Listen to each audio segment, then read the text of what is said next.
The air in the courtroom was thick enough to choke on a toxic blend of stale coffee, expensive perfume, and raw desperation. But for Jessica Patterson, the only thing she could focus on was the smirk.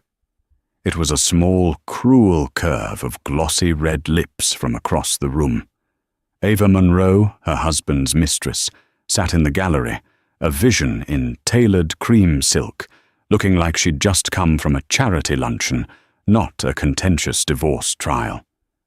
As Jessica's lawyer detailed her struggles with postpartum anxiety, after the birth of her twins, Ava caught her eye. Slowly, deliberately, Ava mimed rocking 2 babies in her arms, then theatrically wiped a fake tear from her cheek. In that one silent, vicious gesture, Ava wasn't just a home wrecker. She was a monster. And Jessica felt a piece of her soul shatter. She had no idea that her quiet, unassuming lawyer had just seen it too, and the monster was about to be put in her cage. Life on Oakwood Lane had been meticulously curated for perfection. The Patterson house, a sprawling modern colonial, designed by David himself, was a testament to his success as a high-end property developer. The lawn was an impossible shade of green, the hydrangeas bloomed in vibrant blues and purples, and the laughter of their 3-year-old twins, Noah and Mia, was the soundtrack to their idyllic existence. Jessica Patterson believed in this life. She had co-created it, nurturing it, from the blueprint of a hopeful marriage into a living, breathing reality. She had met David in college. He was the ambitious architecture student with a magnetic smile, and she was the bright-eyed art history major who fell for his grand visions.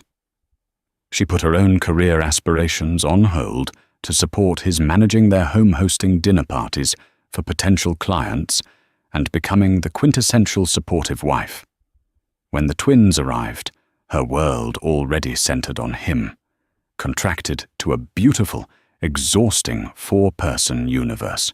The first crack in their perfect facade was almost invisible.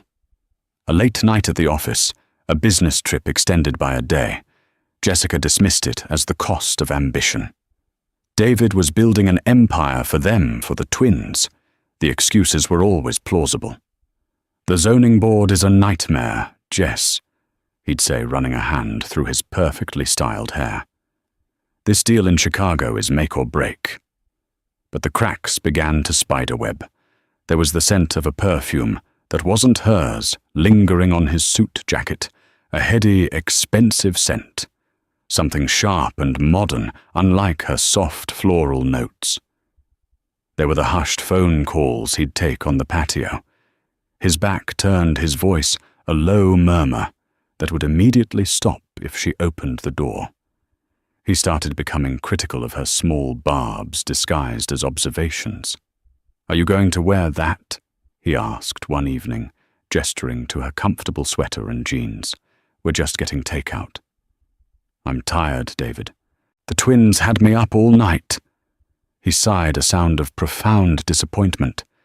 "You've just let yourself go a bit, haven't you? It's okay. We can fix it. Maybe a personal trainer." The comment stung more than he could ever know.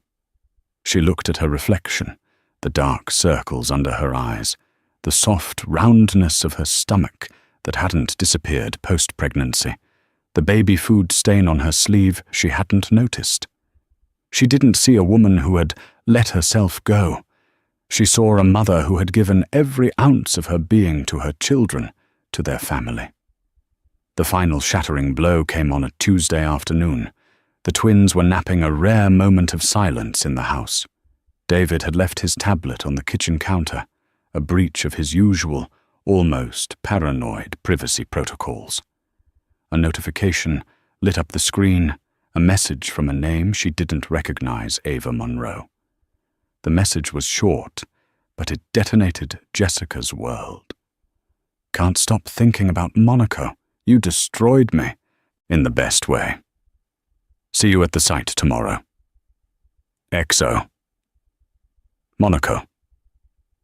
The solo business trip he'd taken 2 months ago, the one he said was crucial for securing funding for the new waterfront development. He'd brought her back a silk scarf she'd never worn. The thought of it now made her feel sick. Her hands trembled as she did the unthinkable. She opened the tablet. It wasn't even password protected. Arrogance. It was all there. A hidden photo album, not synced to their family cloud. Dozens of pictures. David and a stunningly beautiful woman with sharp features and raven black hair. Ava. They were on a yacht, clinking champagne glasses with the Monaco skyline behind them. They were in a lavish hotel room, tangled in white sheets, David's wedding ring stark against his tanned skin. They were laughing, kissing, living a life of glamorous intimacy, while Jessica was at home, sleepless warming bottles and changing diapers. The photos were punctuated by messages, a stream of consciousness of their affair. They mocked Jessica, referring to her as the domestic and mommy dearest. One message from Ava stood out, sent during a time Jessica had been struggling with a particularly bad bout of postpartum anxiety. Ava, how's mommy? Dearest, holding up, still crying about how hard it is to have it all. David, you have no idea. Total meltdown over the nanny being 5 minutes late. It's like living with a walking Hallmark card. Ava, poor you. I'll make it all better tonight. Wear that watch I like. The coldness of it, the sheer contempt stole the air from Jessica's lungs. This wasn't just a physical betrayal. They had dismantled her character, ridiculed her motherhood, and mocked her most vulnerable moments. The man she had built her life with was a stranger. A cruel, duplicitous stranger. When David came home that evening, whistling as he walked through the door, she was sitting in the dark, the tablet glowing on the coffee table in front of her. He saw it, and the charming smile fell from his face, replaced by a cold, hard mask. Jess! He started, his voice a warning. Monaco looked beautiful. She said, her own voice eerily calm. Did you buy her a scarf, too? There was no apology, no remorse, just a flicker of annoyance, as if she were a minor inconvenience. You shouldn't have gone through my things, he said, and you shouldn't have built a second life behind my back. The fight was ugly and swift. He didn't deny it. He justified it. He spoke of pressure, of needs, of her being different since the twins were born. He gaslighted her, twisting her exhaustion and emotional struggles into the cause of his infidelity. He was the victim. She had driven him to it. By the end of the night, the word divorce hung in the air, heavy and poisonous. 2 days later, a courier delivered a thick envelope to their perfect house on Oakwood Lane. It was from Sloan & Finch, one of the most ruthless divorce law firms in the city. David had already declared war. Jessica Patterson, the devoted wife and loving mother, looked at the documents, then at the pictures of her sleeping children, and knew the perfect life was over. Now she had to fight for the only parts of it that had ever been real, her children. The offices of Sloan & Finch were a monument to power. Located on the top floor of a downtown skyscraper, all chrome glass and intimidating modern art, it was designed to make opponents feel small. And it worked. Jessica felt like an ant under a magnifying glass during their initial mediation attempt. She sat opposite David and his lawyer, a shark in a pinstripe suit named Robert Croft, who spoke with a chillingly smooth cadence. Beside David inexplicably sat Ava Monroe. She wasn't introduced as his partner, but as a key business associate whose presence was material to the financial discussions. It was a power play, and a disgustingly effective one. Ava said nothing, but her presence screamed volumes. She was a living, breathing symbol of Jessica's failure and David's new life. She exuded a smug superiority, her eyes occasionally flicking over to Jessica, with a look of detached pity, as if observing a particularly dowdy piece of furniture. Robert Croft laid out David's generous offer. She could have the minivan. She would receive a modest alimony for 2 years, rehabilitative, he called it, to help her re-enter the workforce. He proposed a joint custody arrangement that heavily favored David, citing Jessica's recent emotional instability as a reason she required his stable support. Emotional instability? Jessica repeated, her voice trembling with rage. You mean the exhaustion that comes from raising your twin children alone while you were in Monaco with her? Croft didn't flinch. We have records of your visits to a therapist, Mrs. Patterson. Discussions of anxiety, feelings of being overwhelmed. We believe it's in the children's best interest to be in the most stable environment possible. They were weaponizing her vulnerability. They were twisting her responsible decision to seek help for postpartum anxiety into a character flaw, a label of unfitness. David just sat there, stonily silent, refusing to meet her gaze. He was letting his lawyer and his mistress do the dirty work. Jessica walked out of that meeting, feeling utterly defeated. David's wealth and influence felt like an insurmountable wall. He could afford the best, most ruthless lawyers while she was using her dwindling savings just to stay afloat.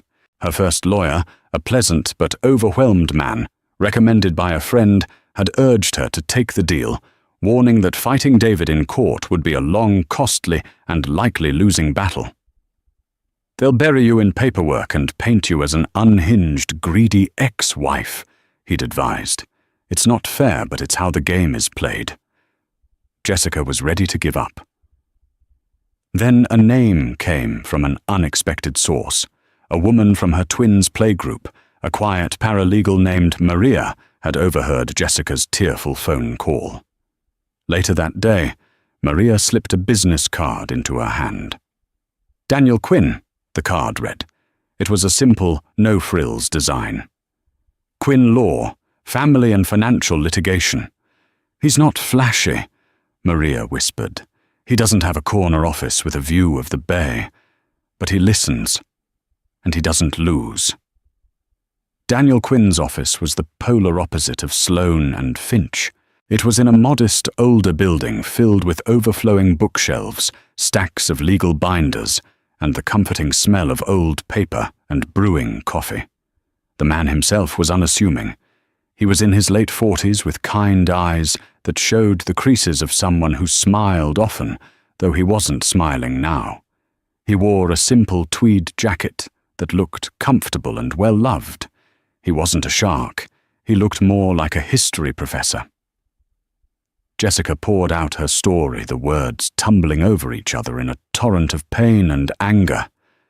She spoke of the perfect life, the lies, the perfume, the tablet Monaco. She told him about Ava's presence at the mediation, the mockery in her eyes, and the way they were using her therapy against her. Quinn listened. He didn't interrupt. He just made notes on a yellow legal pad, his pen scratching rhythmically. When she finally finished, breathless and emotionally spent, he looked up from his notes, his gaze direct and steady. Jessica, he said, his voice calm and measured. First, I want you to understand that seeking help for postpartum anxiety is a sign of strength, not instability. Any judge worth their salt will see that. They tried to intimidate you, to make you feel worthless so you'd surrender. That's a bully's tactic. For the first time in weeks, Jessica felt a flicker of hope. David and his lawyer believe they control the narrative, Quinn continued. They've presented him as the stable, successful provider, and you as the emotional, dependent wife. Our job is to show the court the truth. He is a man who engaged in a calculated long-term deception, hiding not only a personal relationship, but I suspect significant marital assets.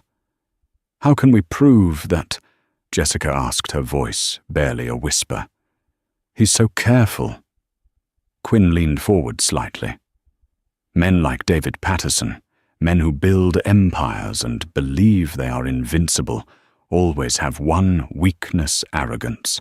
They believe they are smarter than everyone else. They leave trails thinking no one is clever enough to follow them. My job is to follow the trail. I need you to give me everything.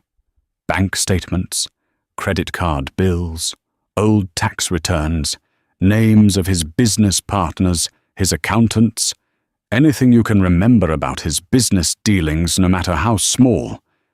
He then laid out his strategy. They wouldn't fight on the battlefield David had chosen her emotional state. They would open a new front, his finances. They would demand a full forensic accounting of his businesses, his personal accounts, and his development projects. This won't be easy, Quinn warned. They will fight us at every turn. They will file motions, they will delay, they will try to exhaust you financially and emotionally. But if you're willing to fight, I will fight with you. Jessica looked at this quiet, unassuming man. He didn't promise a swift, easy victory. He promised a fight. He promised to stand with her. That was more than anyone else had offered. "I'm willing," she said, a new resolve hardening in her voice. "I'll fight." Daniel Quinn gave her a small, reassuring nod. "Good. Let's get to work, and tell me more about this business associate, Ms. Ava Monroe. Something tells me she is more than just a mistress. She might just be the key." The deposition was held in a sterile conference room at a neutral law firm. It was a formal interrogation outside of court under oath, designed to gather information for the trial. Jessica was there sitting beside Daniel Quinn, her hands clasped tightly in her lap. Across the long mahogany table sat Ava Monroe, flanked by David's lawyer, Robert Croft. David himself was not present, a calculated move to show how little this all mattered to him. Ava was the picture of cool confidence. She wore a sharp navy blue pantsuit, her dark hair pulled back in a sleek ponytail. Her makeup was flawless. She answered Croft's initial gentle questions with an air of bored tolerance. Yes, she was a project manager at Patterson Development. Yes, she worked closely with Mr. Patterson. Yes, their work required them to travel together. Then it was Daniel Quinn's turn. He moved to the head of the table, not with the aggressive posture of a predator, but with the quiet curiosity of a scholar. He smiled faintly at Ava.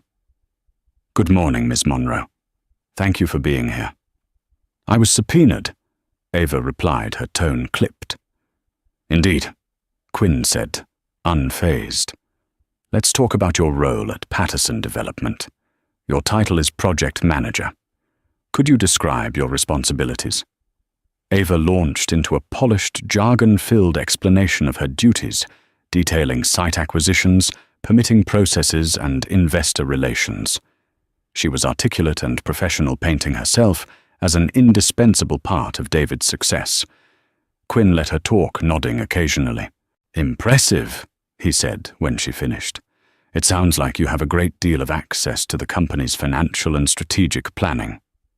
"I'm a trusted employee," Ava said, a hint of pride in her voice. "You've traveled extensively with Mr. Patterson. Chicago, Miami, Aspen, and of course Monaco.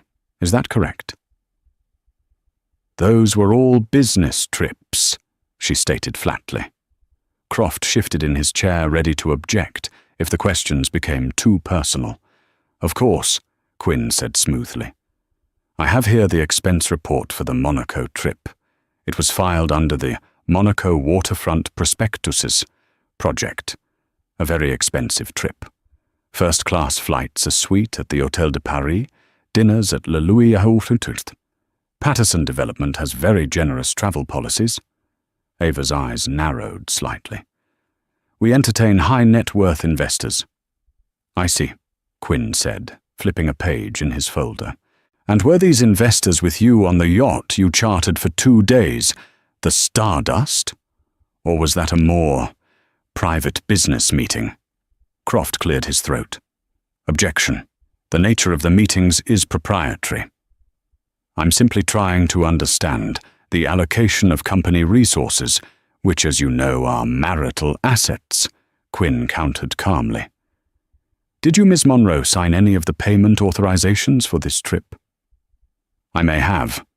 I handle many of David's Mr. Patterson's affairs, she said, correcting herself. Jessica watched the exchange, her heart pounding. Quinn wasn't attacking.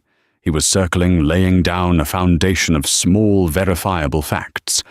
Each question was a brick in a wall he was building around Ava. Quinn shifted topics. Ms. Monroe, are you aware of a company called Azure Holdings, LLC? Ava hesitated for a fraction of a second, but it was enough for Jessica to notice. The name sounds vaguely familiar. We deal with hundreds of vendors and shell corporations. Shell corporations, Quinn repeated, his eyebrows raising slightly. An interesting choice of words. This particular LLC is registered in the Cayman Islands. Does that jog your memory? No, Ava said, her voice now a little colder. That's all right, Quinn said, making a note. Let's move on. Let's talk about your compensation.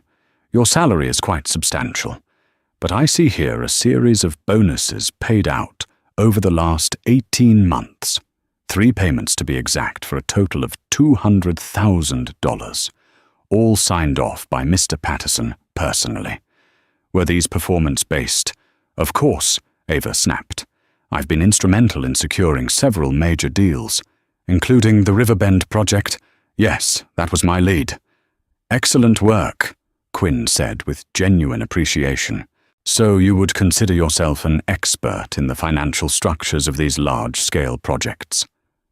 I am very good at my job, Ava said, her confidence returning. She glanced at Jessica, a flash of smugness in her eyes. The look said, I'm the brilliant businesswoman. You're just the ex-wife. Jessica felt a familiar sting of inadequacy. Ava was everything she wasn't: sharp, ruthless, successful in the world that David valued. The deposition continued for another hour. Quinn asked about apartments, cars, and gifts, all of which Ava explained away as company perks or legitimate business expenses. She was a fortress, seemingly impenetrable. As the deposition concluded, Ava stood and smoothed down her jacket. She walked past Jessica's side of the table and leaned in her voice, a venomous whisper meant only for her. He's never going to leave you with anything you know, Ava hissed, a cruel smile playing on her lips. By the time this is over, you'll be lucky if you can afford that pathetic little minivan. Enjoy it. Jessica flinched as if struck. The words were a direct hit, aimed at her deepest fears. She looked at Quinn, expecting to see frustration or defeat. Instead, his expression was calm, almost serene. He caught her eye and gave a subtle, almost imperceptible shake of his head, a silent message. This is not a setback. This is part of the plan. Later, driving back from the deposition, Jessica was quiet. She's so polished, Jessica finally said. She has an answer for everything. She has a script for everything, Quinn corrected her gently. She and David and Croft have rehearsed this. They have a story for every transaction, every trip. Today wasn't about breaking her story. It was about making her commit to it, under oath. He turned onto Jessica's street. Today, Ms. Monroe confidently placed her own fingerprints on dozens of documents and financial transactions. She took ownership of them. She thinks she showed us how smart and untouchable she is. He pulled up to the curb and put the car in park, turning to face her. What she actually did, he said, a glint in his eye, was walk herself into the very center of a trap she doesn't even know exists. The first day of the trial was a systematic dismantling of Jessica's life. David's lawyer, Robert Croft, was a master of insinuation and veiled attacks. He painted a picture of a marriage that had been failing for years, not because of infidelity, but because of Jessica's own inadequacies. He called their former nanny to the stand, who, under Croft's slick questioning, recounted instances of Jessica being overwhelmed and tearful. He presented Jessica's credit card statements, highlighting her spending on things like organic groceries and children's classes as frivolous, while framing David's extravagant expenses as necessary for business. He even brought up an incident where Jessica had a mild panic attack at a crowded mall with the twins, forcing David to leave an important meeting. The narrative was clear. Jessica was unstable as spendthrift and incapable of handling pressure. Jessica sat beside Daniel Quinn, feeling her face burn with humiliation. Every memory, every vulnerable moment was being twisted into a weapon against her. She was being erased, replaced by a caricature of a hysterical housewife. David sat at the opposing table, the picture of sober concern. He would occasionally glance at her with a look of feigned pity, a performance for the judge's benefit. But the real torment came from the gallery. Ava Monroe was there every day. She sat in the second row, always impeccably dressed, her posture perfect. She was a silent spectator, but her presence was a constant, screaming declaration of her victory. The lowest point came during the testimony of a child psychologist hired by David's team. The psychologist, a severe-looking woman named Dr. Albright, spoke in clinical detached terms about the potential impact of an emotionally volatile primary caregiver on young children. She cited textbook examples of anxiety and depression, and while she never explicitly diagnosed Jessica, the implication hung heavy in the air. A parent struggling with significant personal anxiety, Dr. Albright explained, may inadvertently create an environment of stress and unpredictability for their children, which can hinder their emotional development. As the doctor spoke, Jessica felt the weight of every sleepless night, every moment of doubt, every tear she had cried in the lonely quiet of the house after the twins were asleep. She had sought therapy to be a better mother, and now that very act was being used to argue she was a bad one. Her eyes welled up a hot tear, tracing a path down her cheek. She quickly wiped it away, but it was too late.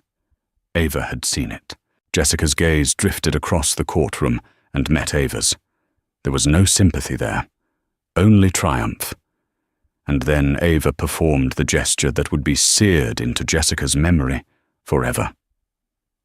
Slowly, deliberately, Ava mimed rocking two invisible babies in her arms. She swayed gently, a serene maternal look on her face. Then she looked directly at Jessica, her expression shifting to one of mock sadness. She brought a perfectly manicured finger to her eye and theatrically wiped away a single imaginary tear. The cruelty of it was breathtaking. It was a silent, brutal summary of their entire campaign against her. You're weak. Your motherhood is a performance. Your pain is a joke. Something inside Jessica snapped. A hot, white rage burned through the shame and the sorrow. She wanted to stand up and scream. She wanted to expose this woman for the venomous creature she was. She felt Daniel Quinn's hand gently touch her arm, a silent anchor in the storm of her emotions. "Don't," he murmured, his voice so low no one else could hear. "Don't give them the reaction they want. Look at me, Jessica." She forced her eyes away from Ava and looked at her lawyer. Quinn's face was a mask of calm, but his eyes were like steel. He had seen the gesture too. "Channel it," he whispered. "Let that anger be your fuel. We're almost there. Just hold on. Her turn is coming." The judge called for a brief recess. As people began to file out, Ava stood, stretched languidly like a cat, and walked past their table. She didn't look at Jessica, but she let her expensive perfume, the same one Jessica had smelled on David's coats, waft over them.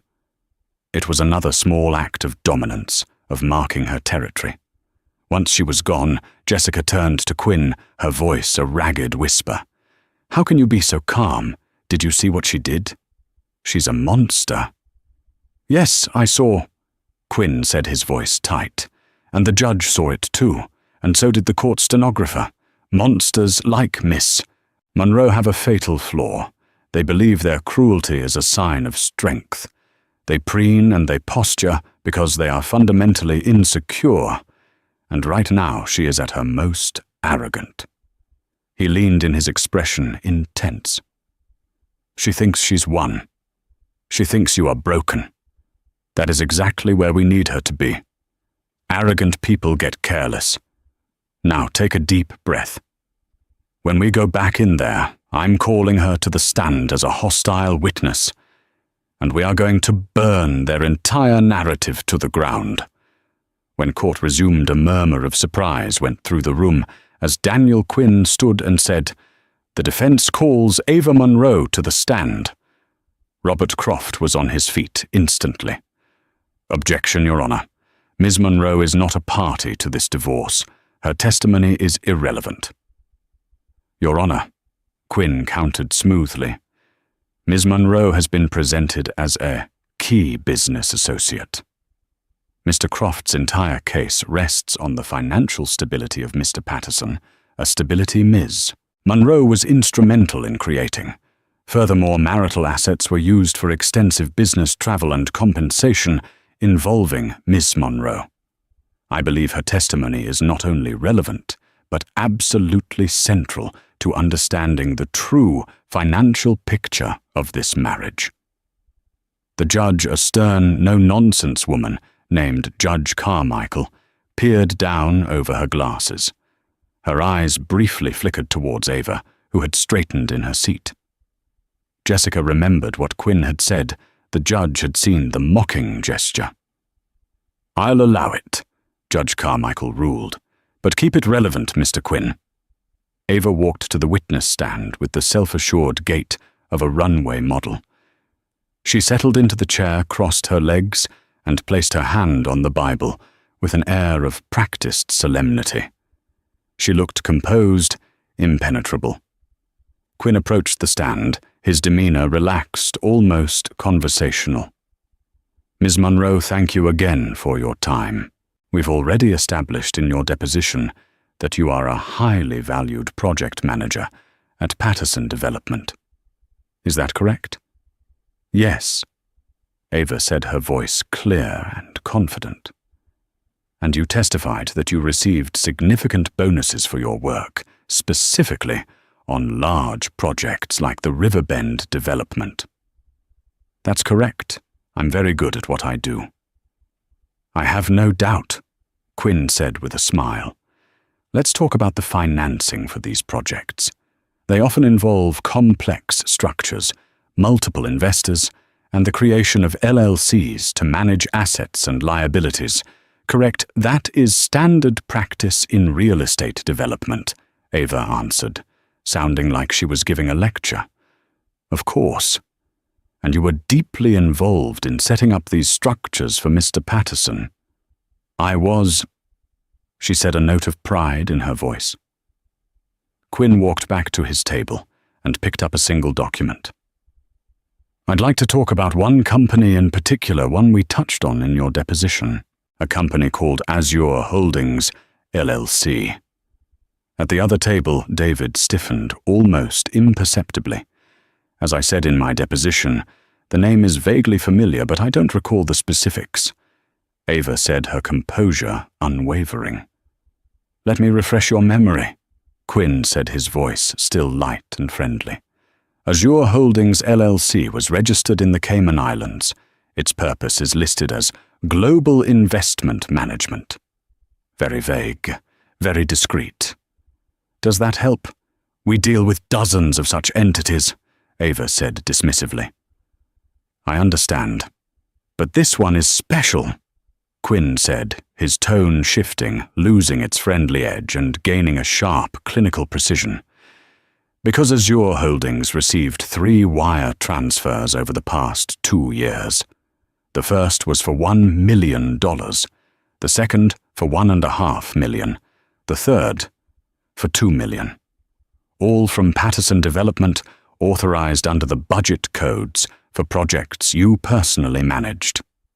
$4.5 million, miss, Monroe sent to an offshore account. Do you recognize these transactions? Ava's smile tightened. I don't handle every single wire transfer. That's the job of the accounting department. But you approve the project budgets from which these transfers originate, don't you? I do. So you would have had to know that millions of dollars from your projects were being diverted offshore. I trust Mr. Patterson's accountants to handle the details correctly, she said, deflecting. Quinn took a step closer to the witness box. His voice dropped, becoming quieter, more intense, forcing everyone in the courtroom to lean in. Let's forget about the big transfers for a moment, Ms. Monroe. Let's talk about a much smaller one. A personal one. He held up the document. This is a bank statement for an account in your name. On August 10th of last year, the day after you and Mr. Patterson returned from your business trip to Monaco, you received a wire transfer for $50,000. It wasn't a bonus from Patterson Development. It came directly from Azure Holdings LLC. The color drained from Ava's face. For the first time, a flicker of panic appeared in her eyes. That was a personal investment return. An investment return. Quinn's voice was laced with disbelief. From a company you just testified you barely remember. A company with no public assets, no website, no phone number. He paused, letting the silence hang in the air. The trap was set. He had spent weeks meticulously piecing this together, following the digital breadcrumbs David and Ava thought they had so cleverly hidden. Now it was time to spring it. He looked directly at Ava, his eyes locking onto hers. He didn't raise his voice. He didn't need to. The question itself was the weapon. Ms. Monroe. He said, his voice calm, clear, and utterly devastating. Can you please explain to the court why the memo line on that $50,000 transfer from a hidden marital asset fund reads, Final Payment, Au Pair Services Agreement? The world seemed to stop. Au Pair Services Agreement. The words were nonsensical, bizarre, but their impact was immediate and catastrophic. Ava Monroe froze. Her mouth opened slightly, but no sound came out. Her carefully constructed facade of cool, untouchable competence didn't just crack, it exploded into a million pieces.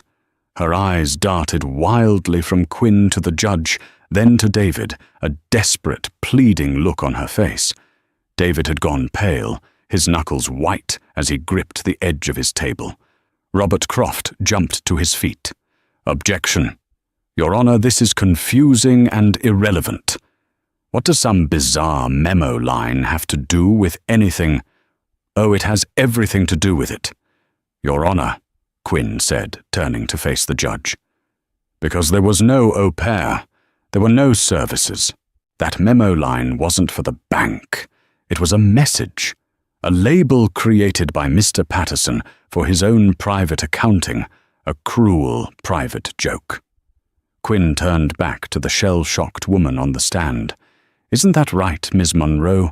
David Patterson, the man you built this secret financial empire, with the man you helped hide millions of dollars from his wife and children. In his own private records, he didn't list you as a partner. He didn't list you as a project manager. He labeled your payment, your cut of the hidden money, as a payment for an au pair, a glorified babysitter. That's all you were to him, weren't you? The confidence was gone. The smugness was gone. The cruelty was gone. All that was left was raw, naked humiliation. Ava Monroe, the brilliant businesswoman, the sophisticated mistress, stared at Daniel Quinn, and for the first time she looked utterly and completely destroyed. The smirk was finally gone, replaced by the horrified gasp of a woman who had just realized she wasn't the queen in this chess game. She was just another pawn, and she had just been sacrificed. The courtroom erupted. Robert Croft was shouting objections, calling Quinn's tactic theatrics and character assassination. But Judge Carmichael silenced him with a sharp bang of her gavel, her eyes fixed on Ava Monroe. The witness was crumbling. "Ms. Monroe," the judge said, her voice cutting through the noise. "Answer the question. What is the meaning of that memo line?" Ava stared, her mind clearly racing, searching for a script that didn't exist. I don't know," she stammered, her voice a reedy, unfamiliar thing. "It must be a mistake, an accounting error." "An accounting error." Quinn pounced, his voice resonating with authority. "You are an expert in the financial structures of these projects. You testified to that yourself. Does it seem plausible that the man you were having an affair with, the man you were helping to divert millions of dollars, would make such a specific error?" He didn't wait for an answer. He turned to the judge. "Your Honor, we have subpoenaed the server records from Patterson Development. On that server is a private ledger kept by Mr. Patterson himself. It details every dollar funneled into Azure Holdings, and next to every transfer that was subsequently paid out to Ms. Monroe, he used similar condescending labels: household expenses, nanny bonus, domestic assistant stipend." He turned and looked directly at David Patterson. It seems that while Mr. Patterson was enjoying the fruits of his affair, he was privately codifying Ms. Monroe in the same domestic category he so publicly disdained his wife for occupying. The contempt he showed for his wife was, it appears, something he felt for all the women in his life. The betrayal was now a two-headed snake, and it was biting everyone. Jessica watched, stunned, as Ava's face contorted with a mixture of horror and fury. She wasn't looking at Quinn anymore. She was staring at David. The man she had risked everything for had been mocking her in secret, reducing her to the very thing she had ridiculed Jessica for being. He told me it was for tax purposes." Ava choked out the words, desperate, panicked. "He said it was a way to code payments so they wouldn't raise flags."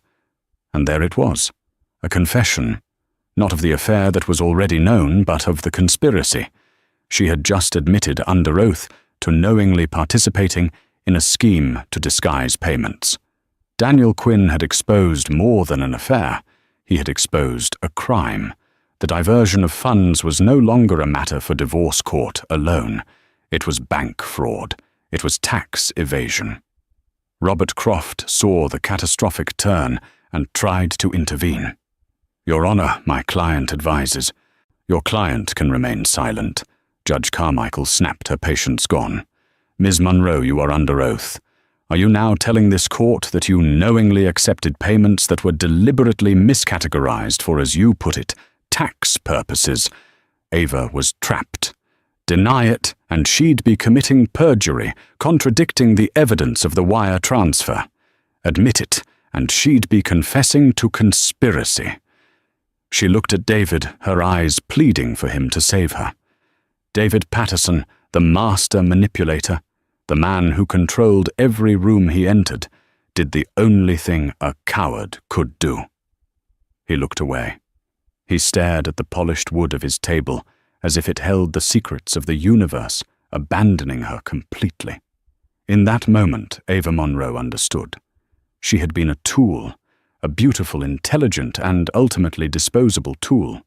The fury of a woman scorned is a powerful thing, and the humiliation Quinn had just served her was the match that lit the fuse. Her loyalty to David evaporated. "Yes," she said, her voice shaking, but now filled with a new venomous resolve. "Yes. David told me it was the only way to get my bonuses paid without alerting his wife. He set up Azure Holdings to hide money from the divorce. He said half of it was mine. He said once Jessica was gone, we would build our life with it." She was talking fast now, the words spilling out. "The Riverbend Project. The official budget was $30 million. but he secured 40. He funneled the extra 10 million through subcontractors who kicked back cash and made deposits into Azure. He did it on the Miami project too. He called it his rainy day fund. Jessica listened, her head spinning. The scale of the deception was breathtaking. This wasn't just about hiding a few $100,000. This was millions upon millions. The man she had been married to was not just a cheat. He was a crook on a grand scale. Quinn let Ava's confession hang in the air, a damning indictment of everything. He had one final piece of evidence. "Thank you for your honesty, Ms. Monroe," he said, his voice softening with feigned sympathy. "It must be difficult to realize Mr. Patterson was deceiving you as well. He promised you half of that fund. You said, 'Yes.'" She spat, her glare fixed on David. "Your Honor," Quinn said, addressing the judge. "May I present one final exhibit? This is an email recovered from the same server from David Patterson to his offshore financial advisor, dated just 3 weeks ago. Please read the highlighted portion." He placed the document on the projector. The words glowed on the screen for the entire courtroom to see. Subject: post-divorce restructuring body. Once the divorce from Jay is finalized and the assets are protected, we need to dissolve Azure, liquidate and transfer to the new Swiss entity. The arrangement with AM will be terminated. Make sure her access is revoked, and the final payout is no more than the standard severance. She's become a liability. A collective gasp went through the room. AM Ava Monroe, terminated. A liability. Ava read the words on the screen, and a strangled sob escaped her lips. The final brutal truth was laid bare. David wasn't just going to leave Jessica with nothing. He was going to do the exact same thing to her. She had been his partner in crime, and her reward was to be cast aside with standard severance like any other employee. The great unraveling was complete. In the space of 20 minutes, Daniel Quinn had transformed a bitter divorce trial into the scene of a massive financial crime, exposing not only David's fraud, but also his ultimate betrayal of the very woman he'd used to perpetrate it. David Patterson sat silently, his face a grim mask. The master of the universe had lost control of his galaxy. He was no longer a powerful developer in a divorce hearing. He was a criminal defendant, exposed and ruined by a quiet lawyer and one devastating question. The aftermath was swift and brutal. Judge Carmichael immediately halted the divorce proceedings. Citing the clear evidence of perjury, conspiracy to commit fraud, and the hiding of significant marital assets, she scheduled a new hearing. More importantly, she ordered a full, court-appointed audit of Patterson Development and all associated accounts, including the now infamous Azure holdings. She also made a call to the district attorney's office. The media, which had been covering the high-profile divorce with mild interest, now descended like vultures. The headlines shifted from "Society Divorce Turns Nasty" to "Property Mogul, David Patterson accused of massive fraud." His photo was everywhere, no longer the handsome, successful developer, but a grim-faced man hurrying into a lawyer's office. Ava Monroe disappeared. After her catastrophic testimony, she was seen leaving the courthouse, her face hidden behind oversized sunglasses, a stark contrast to the confident woman who had entered. She was fired from Patterson Development the next day, and facing her own legal jeopardy, agreed to cooperate fully with the district attorney's investigation in exchange for immunity. Her betrayal of David was absolute. The empire they had built together in secret, she now helped the authorities tear apart piece by piece. For Jessica, the world shifted on its axis. The legal battle was far from over, but the war had been won. The narrative had been irrevocably changed. She was no longer the unstable emotional wife. She was the wronged party, the victim of a sophisticated, cruel deception. The final divorce settlement reached 6 months later, was nothing short of astonishing.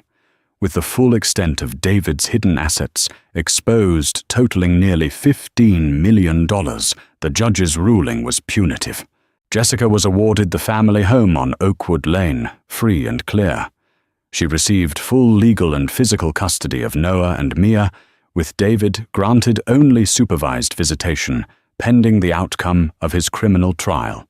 The court awarded her 70% of all marital assets, both the declared and the discovered, as punitive damages for David's egregious fraud.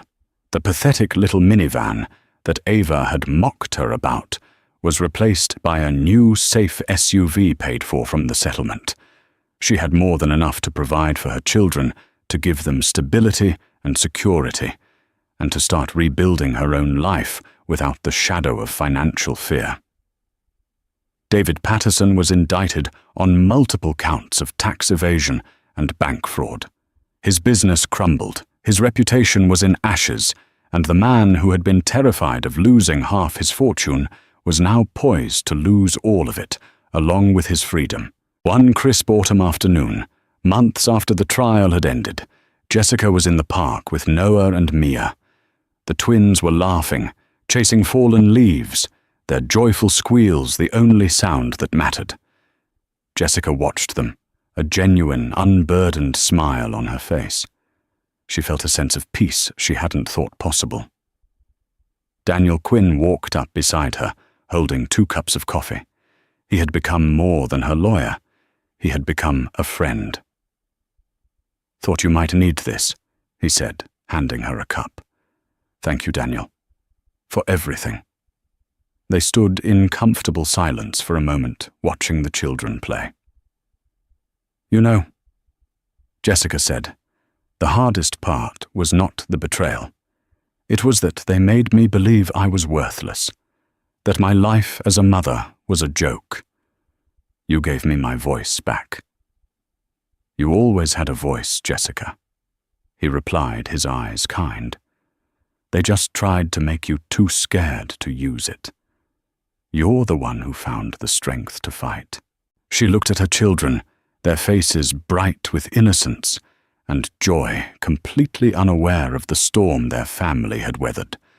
The perfect life on Oakwood Lane had been a lie, an illusion built by a dishonest man. But this right here, the scent of autumn air, the warmth of the coffee cup in her hands, the sound of her children's laughter, this was real. The house was no longer a monument to David's success. It was her sanctuary. Her identity was no longer David Patterson's wife. It was Jessica Patterson, mother survivor, and a woman who had walked through fire and emerged not burned, but forged into something stronger. The smirk of a cruel woman in a courtroom had nearly broken her, but in the end, it had only served to illuminate the path to her own liberation.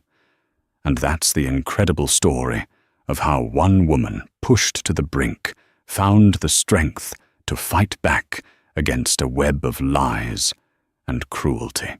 Jessica's story is a powerful reminder that the truth has a way of coming to light, often in the most dramatic and unexpected fashion. It shows us that true strength isn't about never feeling weak or overwhelmed. It's about standing up again after you've been knocked down and trusting that justice, even when it seems impossible, is worth fighting for. The confidence of bullies is a fragile thing, built on a foundation of deceit. And sometimes all it takes is one perfectly aimed question to bring the entire structure crashing down.